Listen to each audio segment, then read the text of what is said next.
Welcome!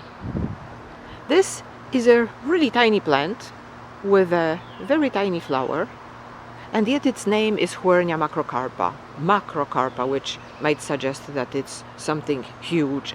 So I'm thinking that maybe in the wild, in nature, this plant might cover large areas. That would justify the name macrocarpa.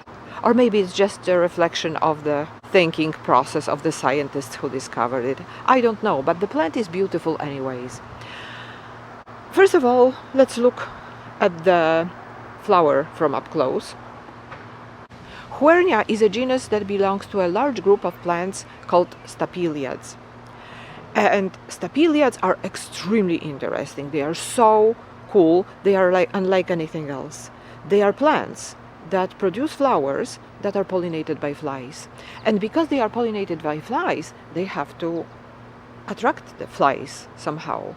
And flies like rotting meat. That's where they lay their eggs. That's where the maggots, when they hatch from the eggs, find food to grow into mature flies.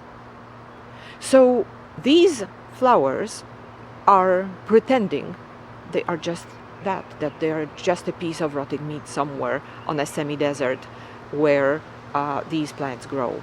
But there are quite a lot of plants in that group, and all the flowers are very unique and very interesting. What they have in common is that they are all star-shaped, that they all have 5 petals that are forming a 5-pointed star. However, the colors and the texture of the flower is very unique to each species. They all have colors of rotting meat, so there is plenty of yellow, there is plenty of burgundy red and different shades of red and brown. They also smell like rot, they also smell like a garbage can. This flower is too small to release enough smell to fill the room.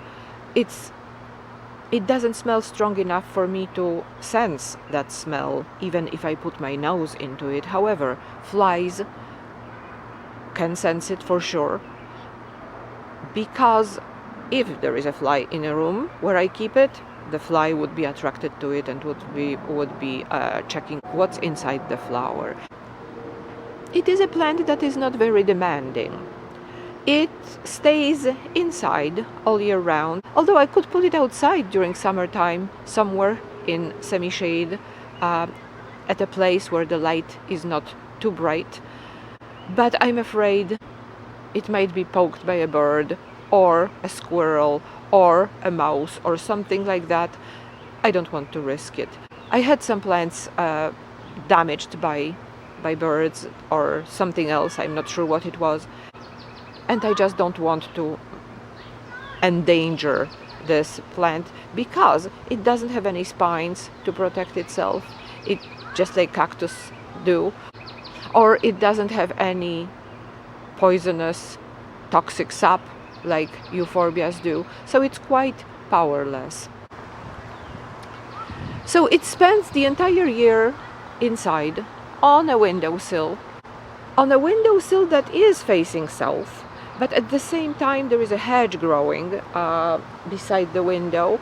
So during a large part of the day, there is shade cast on that window. But it is not throughout the entire day. I water it, well, quite abundantly during the growth season, just right now. I water it once a week, once every week and a half, depending on how dry it is and how warm it is in the room. In the winter, I don't stop the watering completely. However, I do not water it as often. I water it maybe once every 2 weeks, once every 3 weeks. I do not let it stay dry for months, just like I do with cacti. It is a plant that requires some watering throughout the entire year. It is also quite easy to propagate.